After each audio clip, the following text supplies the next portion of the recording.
A college football tradition like no other. Yes, sirree, boys and girls. Or a guy that just won't leave. Wow, that is sad.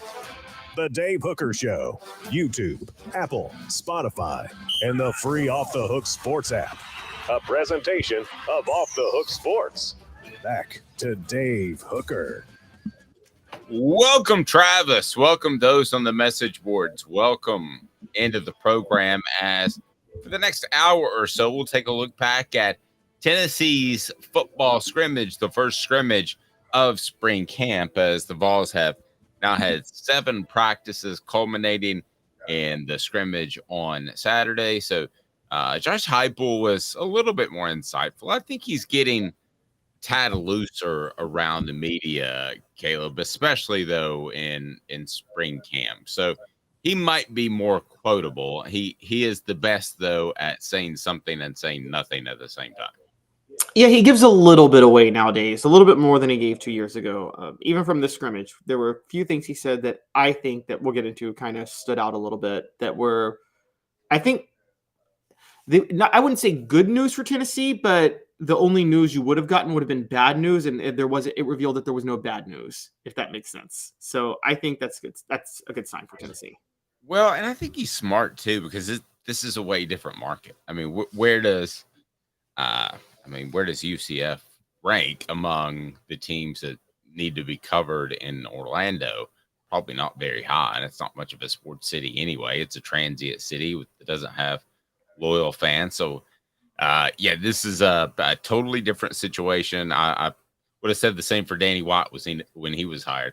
That's going to change in 5 years, 10 years. UCF's the biggest school in Florida. It is the sleeping giant of college football. I'm telling you. No, I agree. Are they getting covered though? 50 media members a day. Probably not. I mean, Orlando, there's so many other things to cover in Orlando. You're right, on a regular basis. So I mean, that I think is a bigger challenge than most people realize. Other than, I guess they've all grown now, but back in the day, Knoxville was definitely, I thought, the toughest SEC media market, because Vanderbilt doesn't count, because that's Vanderbilt.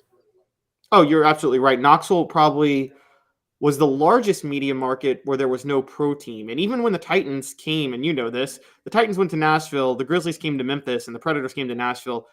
None of that is in the Knoxville market. Knoxville's a totally separate market from Nashville and Memphis, completely.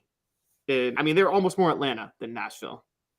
Totally agree. It's today's tough question, and it's right now. It's brought to you by AndyMasonRealEstate.com. He'll save you thousands, if not tens of thousands of dollars. He brings you today's tough question. Today's tough question. Take a side. Take a stand. The Dave Hooker Show, a presentation of OffTheHookSports.com.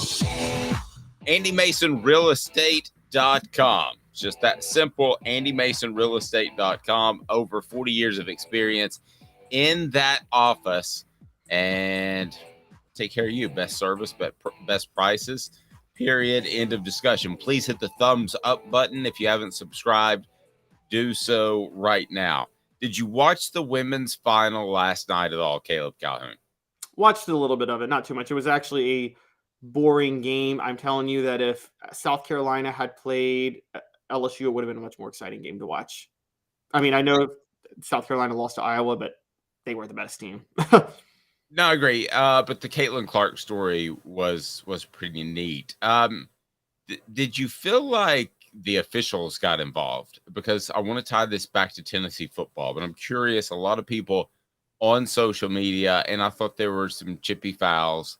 I thought they got involved. I don't know that it was intentionally involved. I thought they got involved too much. And here, the only thing I would respond with that, though, is that people that are bringing that up a lot, them getting involved did not affect that game. That was going to be a boring game from the start. Iowa was just not tall enough to hang with LSU under the basket, and they just had no chance. Okay. But I do think they got involved to take away from that a little bit. So I ask you this, and be an honest fan right now. Hit the thumbs up, and I want you to tell me, would you rather cheat and win, or just find out how the cookie crumbles, and then you're just going to go with honor? instead. What do you think most people will say? Because it is on our Twitter account at the Dave Hooker and at OTH Sports Media. They're honest. What do you think they'll say? They'll say cheat and win. Have you asked, has any Tennessee football fan ever said, I regret how the 2004 Florida game played out because of that personal foul that should not have been a personal foul on Dallas Baker? Oh, nobody's going to say cheat. Yes, they are, if they're honest. Our crew. Dave, do you think, why did Tennessee accept that penalty then? Why did they accept the personal foul penalty in 2004 against Florida? That was not a personal foul. You know the one I'm talking about, right? That set up the Will Hoyt game winner? Yes, I know. That was not a personal foul. You didn't see Tennessee come out and say, well, Jonathan Wade shoved first, so we shouldn't accept this personal foul. Nobody said that. Okay. Cheat to win is always the answer. Billy Bob Cooter says we appreciate that because you're being honest. So thank you very much. We've got more people that love cheating. Cheat to win is always the answer. Define cheat. I'm going to win, but depends on what kind of cheating. Okay, like I thought that LSU got a ton of favorable calls. You come away from that game at all saying, I don't know, really shouldn't have won that one. I mean, that's kind of, I don't know. Does Florida come away from the Jabbar Gaffney catch and say, really got away with that one? Probably literally said that in the post-game interview. Yeah. Spurrier is the only coach that is honest about it. So on our Twitter feed, and I love you guys. So right now it's 55% say honor is more important. Just my gosh. Yes, 44% say cheat and take the trophy. So thank you very much, loyal fans. Those fans and Dave Hooker, you know who you guys are? Do you remember that sportsmanship commercial years ago where it was like they had this the ball goes off the guy's leg? Yes, and he's like, I touched it. Yeah. Yes. Coach, I touched it. Dave is definitely the guy that would be like, I touched it. Man, that commercial makes me mad to this day. For some reason, I wouldn't do that. That's about the only thing. But no, I mean, you would want to have your honor, especially with the Josh Heupel, because Tennessee can win again and then look back and say, maybe that season didn't go the right way, but they could say, hey, guys, be proud, won 11 games with honor that year, and you come back the next year. You come back the next year and maybe you win 14 and a national title. But you have that one season of honor. That's what they want. That is the lamest thing I've ever heard in my life. No, you take the win when you can get the win. Okay, so does LSU feel bad at all? They got a million calls yesterday. Should 1998 Tennessee's football team, should they feel bad at all that they got a ton of breaks? They did.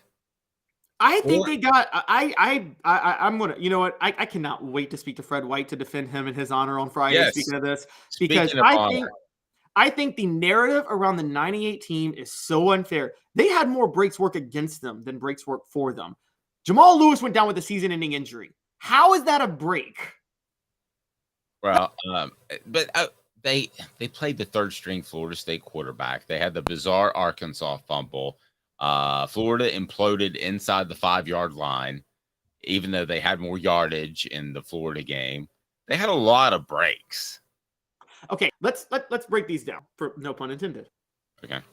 T. Martin is unlucky to be the new starting quarterback, and your first 2 games are against the eventual Big East champion and arguably the most talented team in the SEC back-to-back. Those are the first 2 games of the year. The Arkansas game is the fakest narrative of all time. I'm gonna bring this up now. Okay, I should do a TikTok about this, by the way. There are 3 reasons the Clint Sterner fumble is one of the biggest lies in the history of college football. Well, no, he fumbled. I saw him fumble. No, the narrative is that Tennessee doesn't win the national title if Clint Sterner doesn't fumble. That's the narrative. There's 3 flaws in that. 1, Billy Ratliff doesn't get enough credit for causing that fumble because he got a heck of a push on the offensive I agree with that. Yes. That's point number 1. Point number 2, there was a minute 25 left. Tennessee had a timeout. They were going to get the ball back with about 30 seconds left, down by only 2 and having the most clutch kicker in college football that year. They easily could have kicked a game-winning field goal. Point number 3, and this is the biggest point. Had they lost to Arkansas, they still would have played them again in an SEC title game. They would have beaten them in that SEC championship game, and they still would have gone to the national title game with one loss, because if you look at their schedule strength in the BCS, it still would have been them in Florida State. Who would have gone over them with a one loss? But you would agree that Arkansas should have run the ball there and not run play action. I think they were trying to run the ball as a slow developing play, though, wasn't it? No, it they ran like a counter.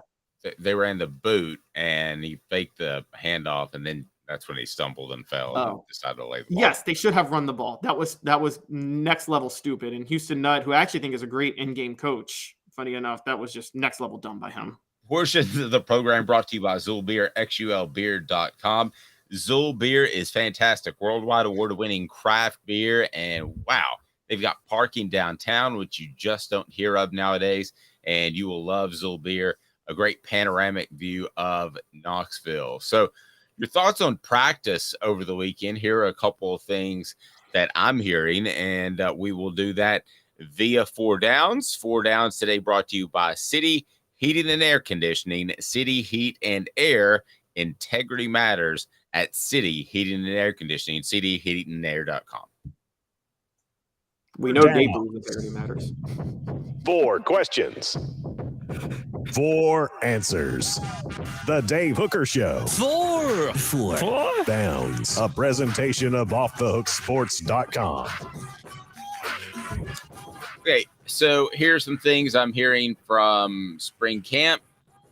Again, this is not in response to the Dennis Dodd column about Nico, but I do think that maybe the first couple of days, as any freshman would, he would struggle just a little bit. But now Iko Maliava is had a good week of practice in week number 2, which was last week. So that's first down. Again, I think we're nitpicking at this point. Caleb, he's barely been on campus, but that is what I'm hearing and what I'll pass along.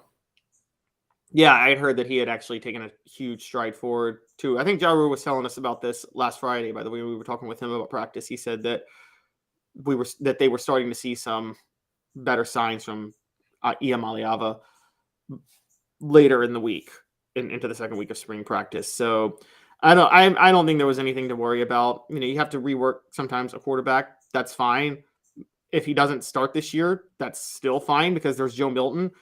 Look, how many quarterbacks now, we've talked about this. I mean, even in the NFL, they have to have their footwork and everything reworked over time. Aaron Rodgers had to be sent to a quarterback camp after his rookie year. Yep. And sorry. Sorry, you go ahead and say it. You go ahead and go. No, I was just going to say, click that like button. It was nothing exciting. Go ahead. Oh, okay. Yeah, it's Aaron Rodgers had to be sent to a quarterback camp for a year, which you never would think that an NFL quarterback has to be sent to, but they had to retool everything about his game. So if you have to work on Nico's throwing motion and where he holds the ball, it's not a big deal, I don't think. I don't think so either. Some more things that I'm hearing is that Cooper Mays did not participate, as Josh Heupel said on Saturday. He wasn't in the scrimmage here, and it's just a little ding that he could be back any day, maybe even today as the Vols practice. Cooper, I want to get into this in a second, so let's not bust it out right now. Maybe the most important non-quarterback on this football team. Let's have that debate here momentarily. Other things that I'm hearing at practice is I think Keenan Pili is going to be a really good football player, and I think that's going to happen sooner rather than later. Probably a little bit more of a leader. And 4th down, it's for you, Caleb. Squirrel White is having the best spring camp right now at the slot. And you like to transfer. You didn't love Squirrel. You shooed Squirrel off the back deck is what you did. And now Squirrel's lighting it up in 2 weeks of camp. Yeah, I'm taking some L's because I'm taking some L's because I'm hearing the same thing. And quite honestly, Squirrel White was lighting it up last year as a freshman. I remember too. Was one of the standout early freshmen. And he might beat out Dante Thornton. I'll take the L if it happens, but it's not over yet, because Dante could still play one of the wideout spots, but that's not as special. Okay, a 6'4" wideout's not uncommon. A 6'4" slot guy is uncommon. So I would love to see them have one guy that's versatile and plays both. Yeah, because that's what makes Tyreek Hill so scary. Is he's one of the few receivers in the NFL that can play all three positions and scare you. Yeah, Cordell Patterson was that way at Tennessee. Yeah, if he ran the right way. That's true. I mean, who's the most important player on Tennessee's team? That is not a quarterback. Stay tuned. Right back after this. And today's tough question: would you rather cheat or win, or just do your best? On the message board, go ahead and give me some comments, especially with that most important ball that's not a quarterback. Back in 2 minutes. He's Caleb Calhoun. I'm Dave Hooker, Off the Hook Sports.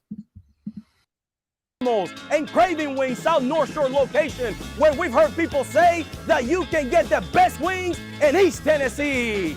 Pero ¿quién es este? El número 87, Jacob Warren. I'll just do 6 of my sauce 87, please.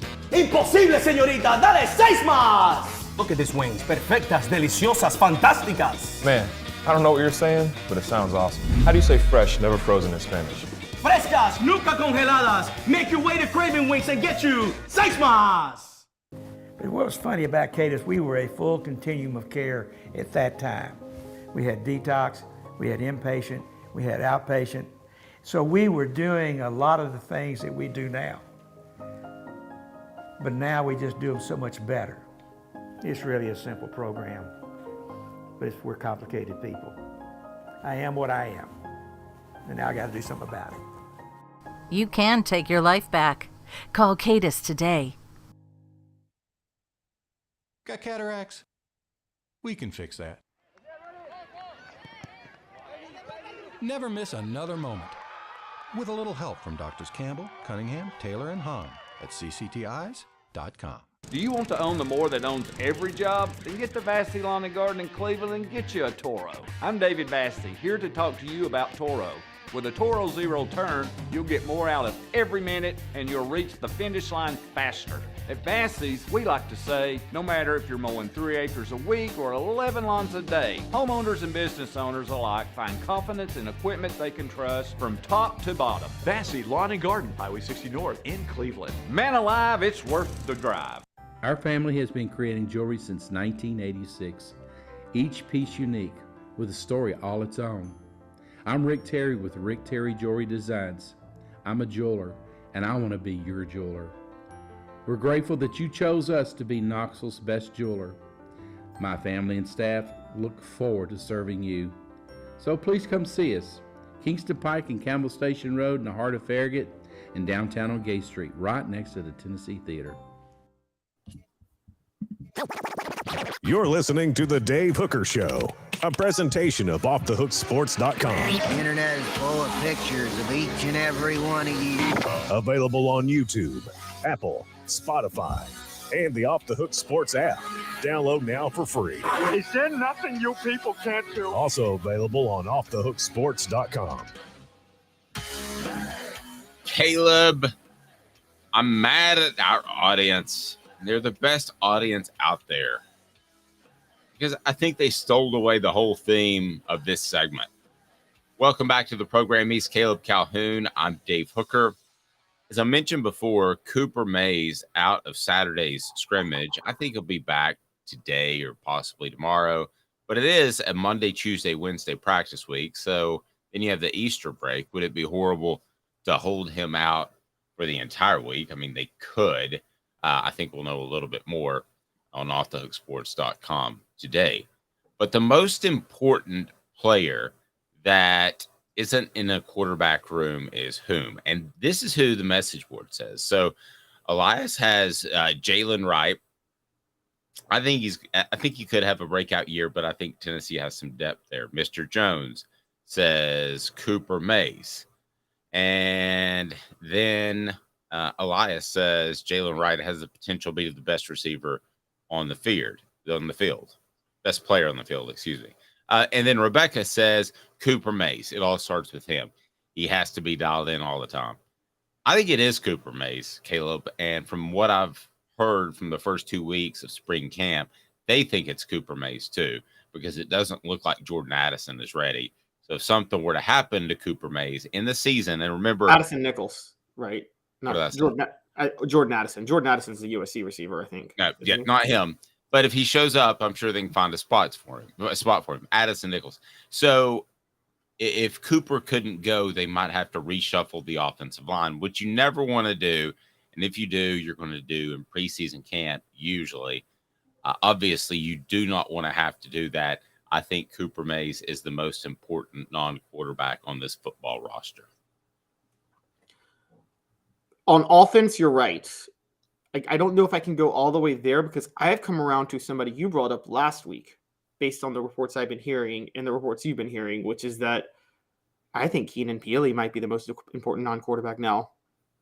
Okay. We know how bad Tennessee's defense was when Jeremy Banks was suspended last year against South Carolina.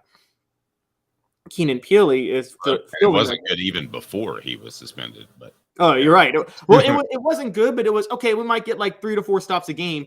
I think South Carolina scored a touchdown on all but one possession in that game. It was insane. It was like transformatively bad, like historically bad against South Carolina. And I think that Keenan Peely is there to fill the role, to fill the void Jeremy Banks left. And it sounds like he's doing it early on. So I got to go Keenan Peely at that point. Which I wanted to ask you, Dave, because one good sign, I think, for Tennessee, does this still apply? This used to in football. It used to be, wasn't it, that if the defense was ahead of the offense in spring, that was good news. But if the offense was ahead, that meant your defense was going to be awful. Yes, that's still very, very true. Okay, so it sounds like the defense right now is ahead of the offense in spring ball. So that's one decent sign for Tennessee right now. No, you want to be ahead. If they weren't ahead, that there'd be an issue. Elias says defensively, it's Beasley. Aaron Beasley. It surprised me he led the team in tackles for a loss last year. So I think that's a significant one. But Keenan Peely, I think, can step in there and free up Beasley. So maybe it is Beasley on the defensive side. The defensive side's a little bit more challenging. At some point, Caleb, a defensive back has to emerge, right? Whether it's Jalen McCullough without the off-field issue that may have not been his fault or whatever, a guy's got to take a next step. Right? I think McCullough's going to have to be the one to hold the unit together. I don't know if a cornerback has to emerge. One didn't last year. I mean, it's... And as we talked about it before, that's typically a natural skill set. If one was going to emerge, he probably already would have emerged. For those that haven't heard our take on the program before. Somebody has to emerge, even if it's the Matthews kid or the Gibson kid, the two incoming freshmen. Somebody has to emerge. So, Dave, you covered this team, so I got a question. Is the cornerback play right now to you worse than it was on that 2000 Tennessee team, the one right after Deion Grant? I know he didn't play cornerback, but the one right after all those secondary players went pro? So, the one with Willie Miles? Yeah. Well, from 98 to 2000, you went from Steve Johnson and Dwayne Goodrich at corner and Fred White and Deion Grant to not them at corner or safety. I mean, yeah. Was that Willie Miles? I can't really remember any of the other players in 2000 that were on. I think it was like the Willie Miles, Andre Lott, Rashad Baker, who were good at safety, I think. But Andre Lott played corner, didn't he? And... Lott played corner. He turned into a good player. It just seemed like there were a lot of guys that didn't get a lot of playing time. You got to remember that group before them was really selfish. They wanted all the practice time. Oh, they wanted the practice time. It was, yeah. I mean, you got a championship to play for. You need the practice time, so. Yeah, and they thought they had two. And I still say that 99 team's better than 98 team because they allowed T. Martin to do more things. They did, including things they shouldn't have allowed them to do, like calling a play action on 2nd and 3 when they're in field goal range against Florida down by 2. Did you remember that? Right I'm saying you're in field goal. It was right after the Deion Grant interception. I'm sure we were all I'm sure you were covering the game. I was watching it. I'm sure you all thought after that Deion Grant interception in 99 Florida that Tennessee was certainly going to win that game at that point. Now, this question for you. So who isn't replaceable on this Tennessee football team? Well, we got Cooper Mays and Keenan Peely are not replaceable. They're not. Okay, but they're the ones. And Peely's a little bit of a reach for you. I mean, he just showed up on campus, but I'll give you Peely. By default, being competent makes him irreplaceable. I'll give you Peely, but Omari Thomas. It's probably the next tier. They could survive, but it would be a major blow. So the top tier is just can't lose them. The second tier is ouch, this is going to hurt. Okay, what about Gerald Mincy? I think he's going to emerge in the top tier this year. I think he'll emerge. I wouldn't put him there as of April the 3rd. Okay. There is no receivers irreplaceable. The receivers are all replaceable. Just because there are other good ones. Yes, exactly. There's so many good ones, and Josh Heupel's system allows for so many of them to be good too. McCullough, I would say McCullough. I would go and do McCullough. I would give McCullough that. I mean, he's the only experienced safety out there. Coming up, can anybody beat Georgia but Georgia? Is it basically in their hands, even though Stetson Bennett is gone? Portions of the program brought to you by Campbell, Cunningham, Taylor, and Hahn. Campbell, Cunningham, Taylor, and Hahn. Stay tuned. Can somebody beat Georgia beside the Bulldogs? I think I have a team. I'll tell you after this, 2 minutes. I know you like the heat. You got to try my signature sauce 87. Dude, you know I love you and I love to try your wing sauce. But when it comes to wings, I need them really hot. I hit 105 on the radar gun. I need to be pretty spicy. Yeah, I know that, man. Look, if sauce 87 isn't enough for you, I guess you can try the Holy Moses or the Grim Reaper. Now we're talking. Take it from these Farragut admirals. When you're craving wings, it's got to be Craven Wings. Visit them online at cravenwings.com. With all that sun, sand, and salt water, the beach is a very relaxing place. Unless you wear contacts. Ow! Open your eyes to the best the beach has to offer with LASIK vision correction from Campbell Cunningham Laser Center. Hi, Mike Davis here with City Heating and Air, reminding you to always dare to compare. Our team provides quality local heating and air service, installation, and maintenance across East Tennessee. We use only the best equipment like American Standard heating and air conditioning for your residential, new construction, or commercial needs. Honesty, dependability, and customer satisfaction have been the cornerstones of our business since 1961. City Heat and Air. Dare to compare. Before Cadis, I was really heavy into the drug culture. I was selling drugs. I was just constantly in pain. I was missing like a good support system in my life. Cadis has given me everything that I need in order to successfully have a wonderful recovery, in order to have a life that I didn't even know was possible before. And it's not just about me anymore, and I love that. I absolutely love it. You can take your life back.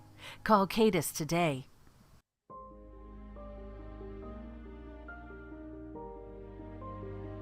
Our family has been creating one-of-a-kind pieces of jewelry in West Knoxville since 1986. Each piece is a combination of unique processes that bring your idea to life. Every day in our shop, a truly special item with a story all its own is being manufactured in our facility, bringing the history and family sentiment into a whole new generation of life. We're grateful that you chose us to be Knoxville's best jeweler, a title that we value and respect. Because to me, being a jeweler and owning a jewelry store are not the same thing. I'm Rick Terry. I'm a jeweler, and we want to be your jeweler. Kingston Pike and Campbell Station Road in the heart of Farragut, and downtown on Gay Street right next to the Tennessee Theater. You're listening to The Dave Hooker Show, a presentation of OffTheHookSports.com. The internet is full of pictures of each and every one of you. Available on YouTube, Apple, Spotify, and the Off the Hook Sports app. Download now for free. Is there nothing you people can't do? Also available on OffTheHookSports.com.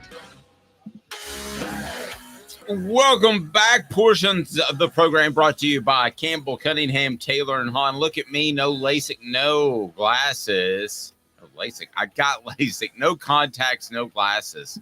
Having a Monday, Caleb. Work with me.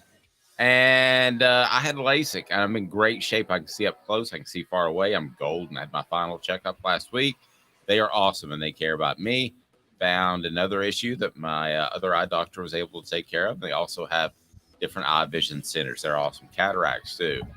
They can take care of that. It's awesome not having contacts or glasses. So he's Caleb Calhoun. I'm Dave Hooker, Off the Hook Sports. And again, Campbell, Cunningham, Taylor, and Hahn, their doctors are local. So there was a column over the weekend, and it concerned the University of Georgia. And basically the context was, can anybody beat Georgia but themselves? I ask you that question. What the age? What the? What was he thinking? Release the hounds. The Dave Hooker Show. Keep cool. A presentation of OffTheHookSports.com.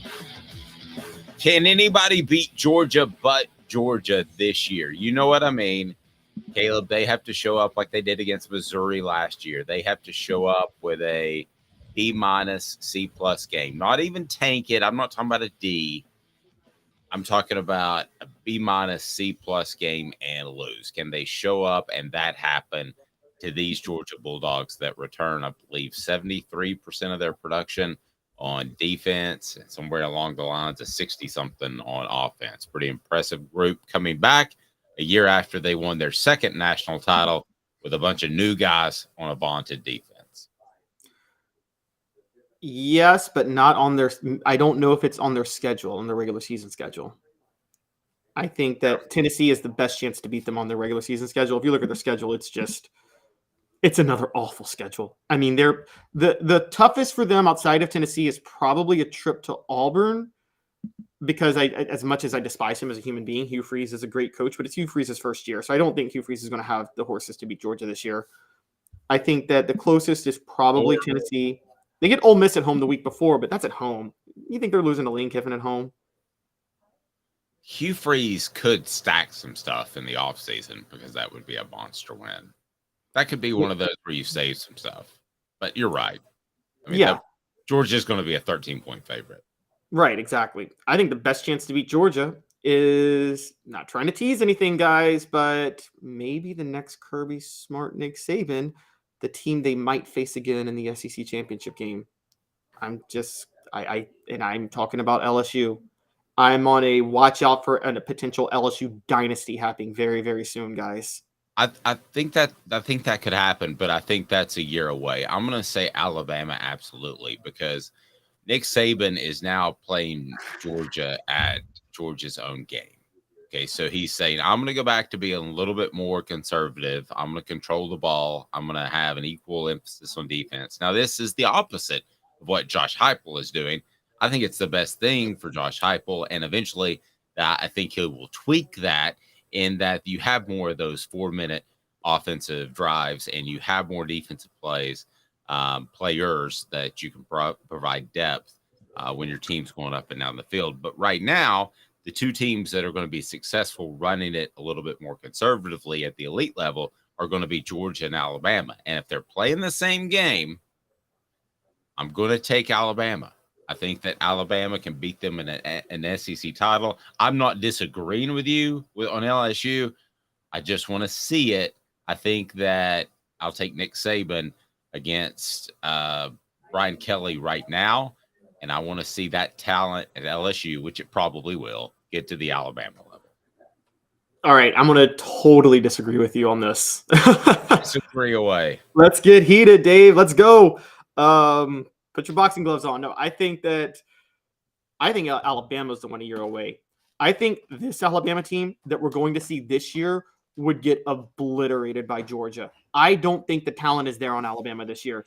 They're either going to have the worst quarterback in the SEC starting for them, or they're going to have a freshman who hasn't started at all this year and who is not Bryce Young.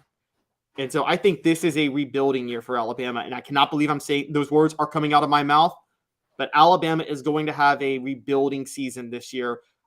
I could see 8-4. Oh, well, I don't think that's going to happen. Let's remember this. I mean, they lost 2 games at the last second to Tennessee and LSU. They won 5 in the last second, it felt like. Was that? Yeah. It seemed like they won 5 in the last second, though. So. Well, that's true. You can play that either way. But the reason I don't think that Alabama will be in as much of a rebuilding year, and you got to remember, Georgia is replacing their most successful quarterback of all time, Caleb. So that's not rebuilding as far as top to bottom, but you lose that dude. I mean, would you rather lose Peyton Manning or 4 good defensive players? In retrospect, Peyton Manning. But most cases you would save that quarterback. So I mean, they have to replace that guy. He was so money in the fourth quarter, so there's a rebuilding effort there. Would you rather lose Stetson Bennett or Bryce Young? Come on. No, I would. No, definitely, I would rather lose Bryce Young. There's no question. I'm sorry, rather lose Stetson Bennett. I would want to hold on to Bryce Young. I'm trying to think though of what is around Alabama currently. I kind of moved on to the next thing without telling you. What does Alabama have in terms of skill position players? Because as good as Bryce Young was, I think he had a bunch of guys in the skill position players that weren't very good. They take a step up in that regard for Alabama standards. See, this is the thing. Nick Saban Alabama can beat them on a B day. Alabama absolutely could, but Georgia's not going to have a B day when they face Alabama. See, I think LSU. They had a B game in the semifinal last year. They admitted to it. Yes, but again, it's Ohio State's not Alabama. I think Kirby Smart wants to beat Nick Saban every time he faces him. And it's a little bit different. I'm still on the part of this is who are they going to have the B day against? I'm sorry. I'm higher than you on Brian Kelly. They do have their quarterback back. They had a top 5 recruiting class, which, by the way, you talk about politicking and recruiting all the time. You've educated me on that. There's politicking with LSU recruiting. Louisiana recruits are the most underrated recruits in all of college football. If you look at where their star ratings is and how many of them go to the NFL and turn into superstars. True. They are Nashville kids are the most overrated in the country. I'm going to say it. I say it. Tennessee fans, you can get mad at me all day. Nashville recruits are the most overrated recruits on recruiting services. They are so far. I think that has to change just from a number standpoint. At some point, 5-10 years from now, I think it has to change. But anyway, yes, it's kind of like you look at Aaron Rodgers and you're like, forget about those other Bill Tedford quarterbacks. That guy's really good. I just think at some point it has to be a good area. You might be right. It's got to change at some point. But since I've been covering, Nashville kids have been the most overinflated recruits by far. And Louisiana kids have been the most underrated recruits by far. And maybe it's because LSU fans don't get on the internet. Maybe they don't know what it is yet. And so there's no reason to politic for LSU fans. But they got a top 5 recruiting class that was very Louisiana heavy this past year, if you look at it. And so when you say politicking for LSU, I don't think there's politicking for LSU to get better ratings. I don't think Brian. No, that's my point. Yeah, I don't think Brian Kelly's the type of coach that cares. I think they have high ratings anyway. I always thought the only reason they got dinged a little bit, which I never did this when ranking a guy, and I didn't do star ratings and all that stuff, but I never mentioned grades. And I know there were serious grade issues, much like Memphis at one point, inner city Memphis and inner city New Orleans. And a lot of kids that could play, and you know their name now, could not get out of those two areas. And I wonder sometimes, I always wondered if a guy was a 3-star instead of a 4-star, was it because that analyst knew he wasn't really getting into school, so the 4-star gets more clicks? I always wondered that a little bit with Memphis and New Orleans kids.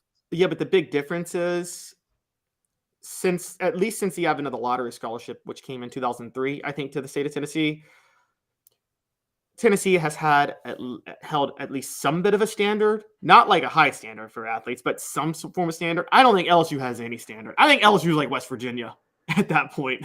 I mean, Virginia. You've got to go to West Virginia and watch a football game. West Virginia has zero academic standards, guys, for their athletes. It's a notorious thing. Not Pat White. Listen to myself. Rich Rodriguez built that program on basically DMV athletes who couldn't get into any of the DMV schools. DMV is, for those that don't know, DC, Maryland, Virginia.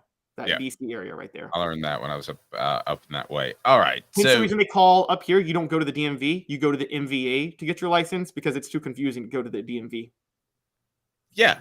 And then right down the road, there's the CIA and DEA and all that good stuff. So a lot of acronyms in your area, but yes, once you learn the DMV, you feel like you're really hip to that area.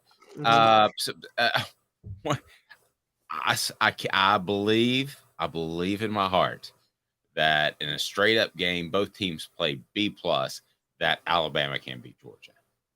I think they can. I just don't think they will.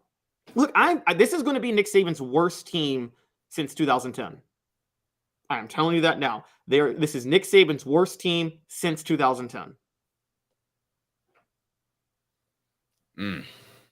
What they go in 2010?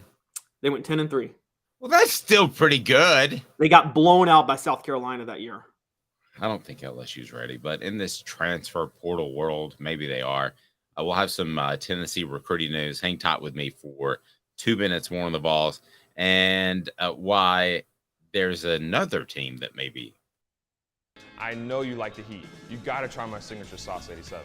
Dude, you know I love you and I love to try your wing sauce, but when it comes to wings, I need them really hot. I hit 105 on the radar gun. I need to be pretty spicy. Yeah, I know that, man. Look, if sauce 87 isn't enough for you, I guess you can try the Holy Moses or the Grim Reaper.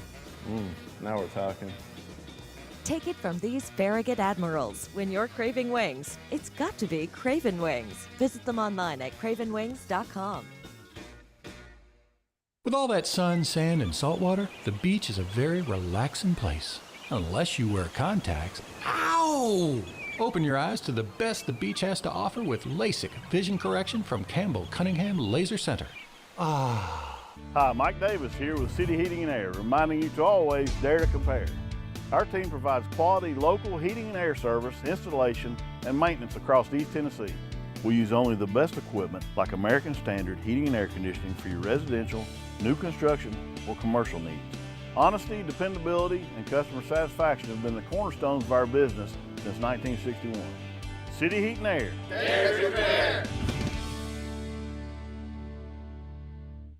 Before Cadis, I was really heavy into the drug culture. I was selling drugs. I was just constantly in pain. I was missing like a good support system in my life. Cadis has given me everything that I need in order to successfully have a wonderful recovery, in order to have a life that I didn't even know was possible. And it's not just about me anymore, and I love that. I absolutely love it. You can take your life back. Call Cadis today.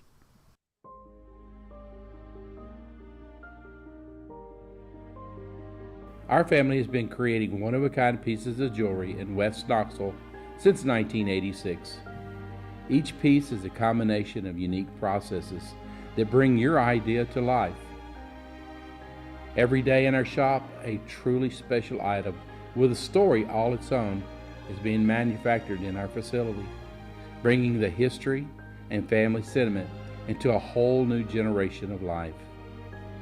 We're grateful that you chose us to be Knoxville's best jeweler, a title that we value and respect.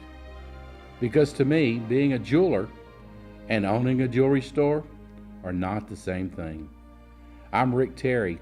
I'm a jeweler, and we want to be your jeweler. Kingston Pike and Campbell Station Road in the heart of Farragut, and downtown on Gay Street right next to the Tennessee Theater. The Dave Hooker Show, a presentation of OffTheHookSports.com. The internet is full of pictures of each and every one of you. Available on YouTube, Apple, Spotify, and the Off the Hook Sports app. Download now for free.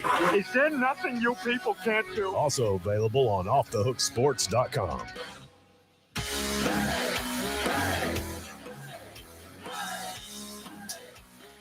So, Kim Mulkey, things worked out for her. Your thoughts on the conclusion of the women's Final Four? Couldn't happen to a worse person to win the national championship. And that's in a sport that has Gino Auriemma. So I wanted to get your thoughts on this. First of all, it was incredibly disappointing because I think for the first time in a long time, and I'm talking about UConn, Tennessee dominance days, the women's game took over March. I think this is the Caitlin Clark March.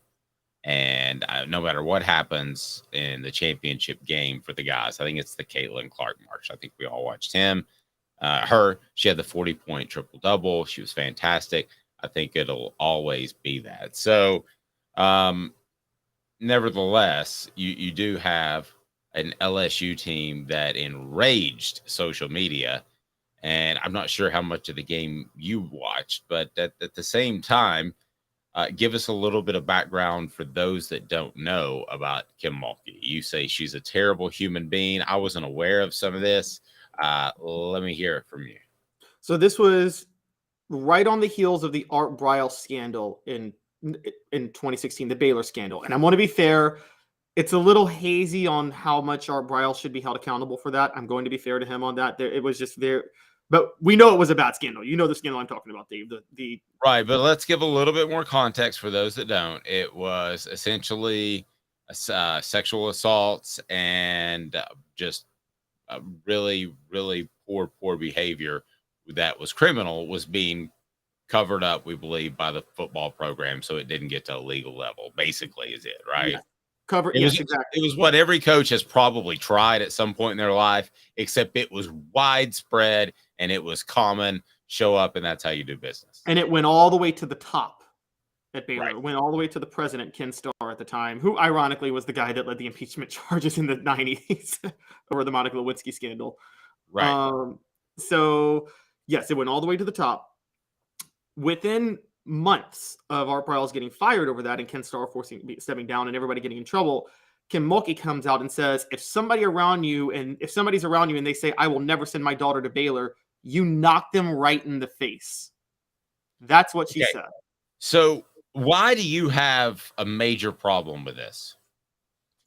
I think it is one thing to try to reform the institution and stand for your institution and say, we want to be better going forward. I don't want this to be a stain on Baylor forever.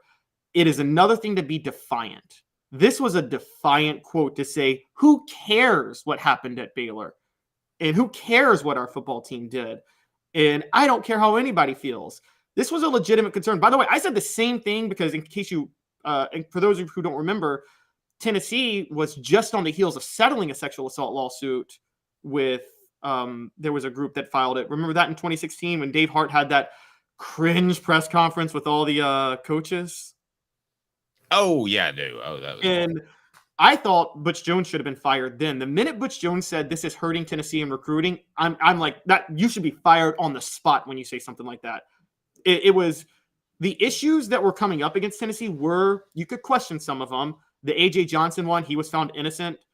They re-drug up the Peyton Manning one in part of this lawsuit, which was like, that was 20 years old. That was stupid. You can address those, but what you don't say is, stop calling us out for sexual assault. It's hurting us in recruiting. You should be fired on the spot when you say something stupid like that. Okay, honestly. I read it as there was a small problem, which that's relative. It was a widespread problem in the football department. But if she's talking about whether or not you should send your kid to Baylor and you're basing it just off that scandal, I think that would be stupid because I don't know this. Baylor may have an incredibly safe campus. There may have just been a little group of people that were unsafe and they were also football players. So I'm trying She to. also said, I'm tired of hearing about the scandal. What? She also said, I'm tired of hearing about the scandal within months. Yeah, that's all it was. Like she is. And by the way, and also I'm going to say this with Kim Mulkey. If you're one of her players, she doesn't back her players that much. And that's always annoyed me to a certain degree. I feel like, where was she yesterday when all the stuff was coming at Angel Reese? You know, you can feel however you want to feel about Angel Reese doing this at the end. The fact of the matter is she was doing that to Caitlin Clark because Caitlin Clark had been doing that the whole tournament. I defended Caitlin Clark. I'm defending Angel Reese. You have every right to do it. If you want to talk trash, fine. But then don't complain when you lose and someone talks trash to you for losing. Okay, but here's the question I have for you. You have somebody that is a proven winner, and the last time they did something like this, where you could look back at their past and you could say there's a questionable thing going on, would be really with the basketball program. It would be Donnie Tyndall, because he had the unresolved issues of grade fixing, and then you would say Bruce Pearl. They really haven't done anything like this. I've heard nothing from a Josh Heupel. I heard nothing. I heard some stuff about Jeremy Pruitt when he was hired. I didn't hear anything bad about Butch Jones. Didn't hear anything bad about Derek Dooley. So you knew this going in. Don't you think, though, the Tennessee fan base would rather have Kim Mulkey and a national title today than they would having their honor and Kelly Harper, who seems to struggle to get the right players in the game? Yes, I do. I don't think it's right, but I do. I mean, put it this way. It's very similar to let's compare the Kim Mulkey thing, that what I was talking about, to the Greg Schiano thing in 2017, because I'm going to be honest about Tennessee fans nixing the Greg Schiano hire. If Greg Schiano had the same scandal, but it was Nick Saban, they wouldn't have nixed the hire. Yes. Were they up? What the problem is, people need to understand this is how sports works. Your success has to outweigh your scandals. And Greg Schiano did not have enough success to outweigh the baggage that came with him. It's the same, by the way, with athletes. And I've said this for a while. People talk about both sides of the debate. People say Tim Tebow was blackballed for his faith. They say Colin Kaepernick was blackballed for the stance he took. If Aaron Rodgers had that same stance, he wouldn't have been blackballed. Your success has to outweigh your baggage. It's just that simple. And I still say that if Ray Rice had been at an elite level, he would have found a job after he decked his wife. He had started the slide. He had started the slide. It was a running back. So why would you take a running back when you can get those guys absolutely anywhere? Some things that I want to see out of Tennessee's third week of spring practice. 2 minutes, right back with you. Your thoughts. What would you like to see out of camp? What would you like us to keep our peepers out for? Give me some input on the message board. We greatly appreciate that. He's Caleb Calhoun. I'm Dave Hooker. Back in 2 minutes off the Hook Sports. And I'll tell you something about Vassy Lawn and Garden. To own the more that owns every job, then get to Vassy Lawn and Garden in Cleveland and get you a Toro. I'm David Vassy, here to talk to you about Toro. With a Toro Zero Turn, you'll get more out of every minute and you'll reach the finish line faster. At Vassy's, we like to say, no matter if you're mowing 3 acres a week or 11 lawns a day, homeowners and business owners alike find confidence in equipment they can trust from top to bottom. Vassy Lawn and Garden, Highway 60 North in Cleveland. Man alive, it's worth the drive. Hi, Mike Davis here with City Heating and Air, reminding you to always dare to compare. Our team provides quality local heating and air service, installation, and maintenance across East Tennessee. We use only the best equipment like American Standard heating and air conditioning for your residential, new construction, or commercial needs. Honesty, dependability, and customer satisfaction have been the cornerstones of our business since 1961. City Heat and Air. Dare to compare.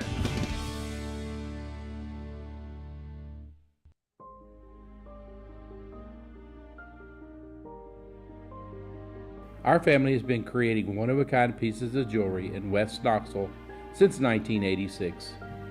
Each piece is a combination of unique processes that bring your idea to life. Every day in our shop, a truly special item with a story all its own is being manufactured in our facility, bringing the history and family sentiment into a whole new generation of life. We're grateful that you chose us to be Knoxville's best jeweler, a title that we value and respect. Because to me, being a jeweler and owning a jewelry store are not the same thing. I'm Rick Terry. I'm a jeweler, and we want to be your jeweler. Kingston Pike and Campbell Station Road in the heart of Farragut, and downtown on Gay Street right next to the Tennessee Theater. With all that sun, sand, and salt water, the beach is a very relaxing place. Unless you wear contacts. Ow! Open your eyes to the best the beach has to offer with LASIK vision correction from Campbell Cunningham Laser Center. What's up, everybody? This is University of Tennessee tight end Jacob Warren, proud to announce that I'll be working with Craven Wings again this season. And I want you to give your all and try my signature sauce, Sauce 87, at either of the Craven Wings 2 locations, Chapman Highway in Seymour and South North Shore Drive at the Markets of Choto.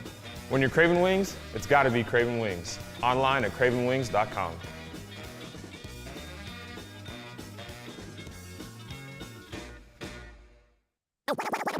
You're listening to The Dave Hooker Show, a presentation of OffTheHookSports.com. The internet is full of pictures of each and every one of you. Available on YouTube, Apple, Spotify, and the Off the Hook Sports app. Download now for free. Is there nothing you people can't do? Also available on OffTheHookSports.com. Let's get into some questions about the football Vols as what do they need to accomplish in week 3 suddenly of spring camp. And that's brought to you by Craft Treats, crafttreats.com. If you go to crafttreats.com, use the promo code Off the Hook. That's the promo code Off the Hook, and you will get 20% off your purchase. They've got the CBD chill pills that will help with your dog's arthritis, stomach issues, or how about anxiety? They can do that too. But they've got all kinds of treats, CBD or not. So check them out. Mr. Jones had a practice question. Will Christian Harris and Rodney Harrison's son see any time at safety? I think it's wide open for pretty much everybody. Mr. Jones, I'll ask about him specifically. However, I do think there are people ahead of him in the depth chart at this point, Caleb. Yeah, I think so too. There has been in the past, there have been defensive backs more than other positions who are sons of former players who were more ready early on to play, didn't necessarily have high potential, so they usually got surpassed by their sophomore and junior years. I'm thinking more. I have a lot of respect for the guy, but Todd Kelly Jr. And I'm also thinking Balin Buchanan when he committed to Tennessee. A lot of them they were ready to go early, but they just a lot of times they're ready to go early because you know the game, but you don't really develop that much. Which that may be all Tennessee needs at safety this year is somebody who's ready to go. Yeah, and just because I think this is funny because I was watching this power lifter documentary, and the two brothers were like 6'5" and 6'7", and the parents were 6 feet and 5'6". Just because you have parents of a specific genetic makeup physically doesn't mean you're going to carry that gene. It doesn't mean. I mean, here's a great example. James Berry had it at almost elite level. Eric Berry had it at an elite level, and the Berry brothers almost an elite level. Elliot and Evan. Yeah, I can't tell you if that was just work ethic, but to me, I think that genetics are not a guarantee that Peyton Manning's dad, Archie Manning, is going to have quarterback sons propping up left and right. And that's actually the craziest one though, because Peyton Manning, you would think he had his dad's genetics because he became a great quarterback, but he did not have his dad's athletic ability at all. Not even close. They're completely different players. Yeah. Yeah. And Eli was closer to Peyton, I feel like, than his dad. But then here comes Arch, who's more like his granddad, Archie. Yeah. I mean, that's what we've been told at this point, and I would think so. So other things that you want to see develop at spring camp this week, obviously we want to see Cooper get healthy as he was held out Saturday's camp. I'll be interested to see if he's not, though, who they may put in that second string center position, because I'm not sure the guys behind him are ready. Could they give another guy some work there that plays guard currently? As far as the secondary, I want to hear more about, or the second level of coverage, I should say. I want to hear more about what Aaron Beasley is able to do with Keenan Peely, freeing him up a little bit. So that's important. And then I think that, it's, Tennessee's defense won the day on Saturday by all accounts, but Caleb, they need to win the day on offense. We're dealing with just a couple of weeks left. I mean, you want your offense to look good to give Joe Milton some confidence in the offseason. Yeah. For me, the most important thing is me being proven right. That's more important than anything else. That is the most important at all times. Yes. So what I want to see is Dante Thornton ball out and just break out and emerge over the next 2 weeks. You are so on the Dante Thornton bandwagon. I was driving it so hard. If he lets me down, I'm going to be very, very, very disappointed in Dante Thornton. I'll be disappointed in him for you. How about that? So tomorrow on the program, we're going to visit with Blake Topmeyer, who's fantastic, covers the SEC for Gannett, and hopefully my voice will get a little bit better. Sorry you had to struggle through this. He's Caleb Calhoun. I'm Dave Hooker. This has been a presentation